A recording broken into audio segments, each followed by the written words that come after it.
नमस्कार दोस्तों, स्वागत है एक बार पुनः आपका हमारे YouTube चैनल 999 सोनग्राम में। गौतमेश्वर महादेव मंदिर, अरनोद, राजस्थान। आज हम आपको गौतमेश्वर महादेव मंदिर का संपूर्ण इतिहास बताने जा रहे हैं। अगर वीडियो अच्छा लगे तो प्लीज़ लाइक, कमेंट, शेयर करना न भूलें। राजस्थान के दक्षिणी भूखंड में अरावली पर्वतमाला के बीच प्रतापगढ़ जिले की अरनोद तहसील से 2.5 किलोमीटर की दूरी पर प्रकृति की गोद में रमणीय स्थल पर गौतमेश्वर महादेव मंदिर स्थित है। इस मंदिर में मीणा जाति के इष्ट देव और शौर्य के प्रतीक गौतमेश्वर महादेव मंदिर की प्रतिमा स्थापित है। इस गौतमेश्वर मंदिर में शिल्प कला का अद्भुत नमूना तो देखने को नहीं मिलता है, फिर भी सौंदर्य और प्राकृतिक छटा की दृष्टि से यह बहुत ही विख्यात है। वर्ष में एक बार यहाँ गौतमेश्वर का मेला भी लगता है, जो काफी प्रसिद्ध है। सुकड़ी नदी, जिसे सब लोग पतित पावनी गंगा भी कहते हैं, के दाहिने किनारे की एक पहाड़ी पर परकोटे से घिरा यह मंदिर स्थित है, जिसे सर्वप्रथम एक गुर्जर ने अपूर्ण बना करके छोड़ दिया था। उसके बाद मीणा जाति के लोगों ने गौतमेश्वर महादेव मंदिर का निर्माण कार्य पूर्ण करवाया। वह मंदिर का प्रतिष्ठा महोत्सव भी संपन्न किया था। चारों ओर से विशाल परकोटे से घिरे इस गौतमेश्वर तीर्थ स्थल में विभिन्न देवताओं की प्रतिमा विद्यमान है। गौतमेश्वर के मुख्य मंदिर के श्वेत शिखरों की झांकी यात्रियों को दूर से ही दिखाई दे जाती है।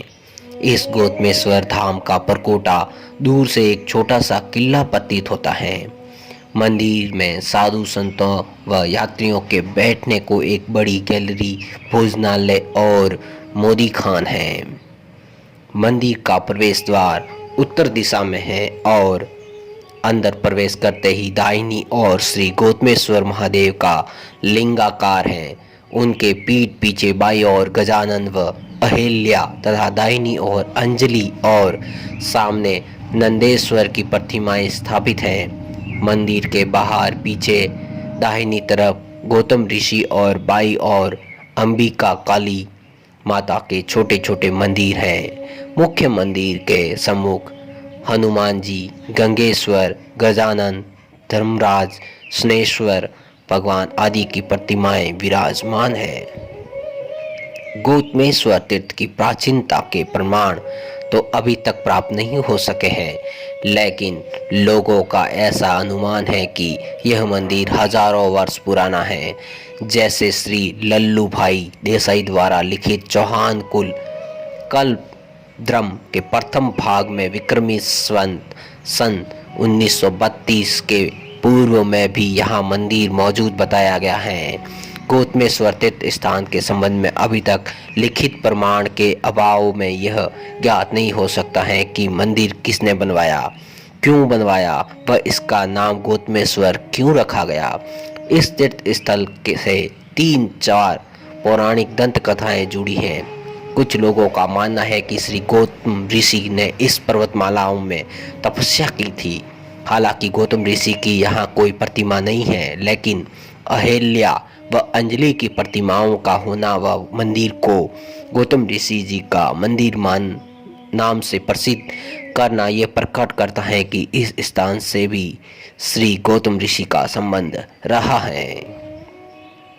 एक दंत कथा के अनुसार गोगमुआ नामक एक मीणा जाति का चरवाहा एक गुर्जर के मवेशी चराया करता था और वह मवेशियों को लेकर अरावली की पर्वतमालाओं में घुसता था, तो उसके मवेशियों के साथ एक अनजान गाय हमेशा साथ हो जाती करती थी और शाम को वापस हो जाया करती थी। बहुत समय तक ऐसा ही चलता रहा।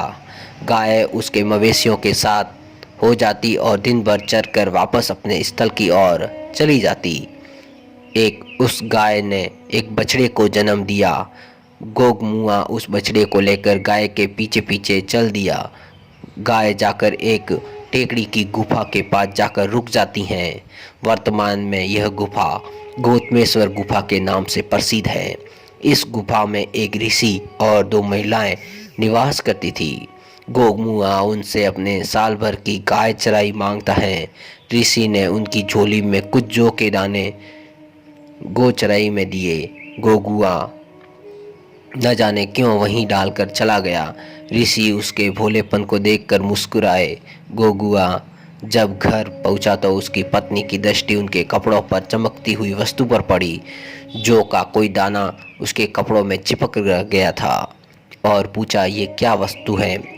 गोगमुआ ने जब सारा वृतांत सुनाया तो उसकी पत्नी ने कहा कि वह ऋषि नहीं, ईश्वर का रूप है। गोगमुआ वापस पहुंच सकता है और ऋषि के चरण स्पर्श कर कहता है कि मैं अपने आप को आपकी सेवा में प्रस्तुत करता हूँ, और यह तपस्या में लग जाता है। ऋषि उसकी तपस्या से प्रसन्न होकर पूछते हैं कि गोगमुआ तुम क्या चाहते हो? वह अपनी इच्छा प्रकट करते हुए कहता है कि एक तो मेरा नाम रोशन हो और दूसरे प्रतिवर्ष मेरी जाति के लोग यहाँ पर एकत्रित हो। ऋषि ने कहा ऐसा ही होगा। उसके पश्चात यहाँ प्रतिवर्ष मेला भरने लगा, जिसको लोग गोगमुआ का मेला कहते हैं। गौतम ऋषि का मेला बाद में गौतमेश्वर का मेला नाम से पुकारा जाने लगा। इसी दौरान गोगमुआ की भक्ति से प्रभावित होकर एक गुर्जर ने यहाँ एक मंदिर का निर्माण कार्य प्रारंभ किया, जिसको वह संपूर्ण न करा सका। उसके बाद मीणा जाति के लोगों ने इस मंदिर का कार्य पूर्ण करवाकर इसकी व्यवस्था का कार्यभार अपने ऊपर लिया। यह मेला वैशाख माह की मकर संक्रांति के 90 दिन बाद 13 अप्रैल से 15 मई 2030 तक चलता है। 15 मई 30 तक चलता है। यह भयंकर अकाल के समय कुओं का पानी सूख जाता है, पर उल्लेखनीय है कि मेले के शुरू होने के समय से गौतमेश्वर मंदिर की सीढ़ियों के पास गंगा कुंड नामक स्थान से प्राकृतिक रूप से पानी फव्वारे की भांति आता है। वर्तमान में यहाँ पक्का कुंड बना है। दावा किया जाता है कि इस कुंड में स्नान करने तथा गौतमेश्वर के दर्शन करने से मनुष्य पापों से मुक्त हो जाता है। वर्तमान पापों से मुक्त होने का सर्टिफिकेट भी मंदिर कार्यालय में दिया जाता है। इसके अलावा मेले के समय इस क्षेत्र के 2-3 किलोमीटर के क्षेत्र में थोड़ी खुदाई करने पर ही अपार मीठा जल प्राप्त हो जाता है। आश्चर्य की बात यह है कि मेले के अतिरिक्त समय में ऐसा कभी नहीं होता है। यहाँ आने वाले यात्रियों का ही यह विश्वास नहीं बल्कि एक वास्तविकता है। मेले में मीणा लोग अपनी पारंपरिक पोशाक, सिर पर लाल साफा जिसका एक पल्ला कानों तक लटकता हुआ, कमीज की जेब में रश्मि रुमाल, कानों में झेले, हाथ में फुदकीदार छाता, एक पैर में चांदी का कड़ा आदि पहने हुए बड़े सज धज के मेले में आते हैं और एक दूसरे के गले में हाथ डालकर गौतमेश्वर महादेव के गीत गाते हैं। मेला शुरू होने से 10 दिन पूर्व से मीणा लोग शराब मांस का सेवन बंद कर देते हैं और मेले में किसी भी व्यक्ति को शराब पीकर घूमने नहीं देते। यदि कोई ऐसा कर भी लेता है तो उसे तत्काल मेले से दूर ले जाकर छोड़ दिया जाता है। साथ ही इस क्षेत्र में जुआ खेलना भी वर्जित है। मंदिर के बाहर एक कक्ष बना हुआ है जहां पर मीणाओं की पंचायत लगती है, जिसका फैसला सर्वमान्य होता है तथा इसी मेले के अवसर पर मीणा तथा अन्य जाति के लोग अपने अपने पुरखों की अस्थियां सुकड़ी नदी में विसर्जित करते हैं।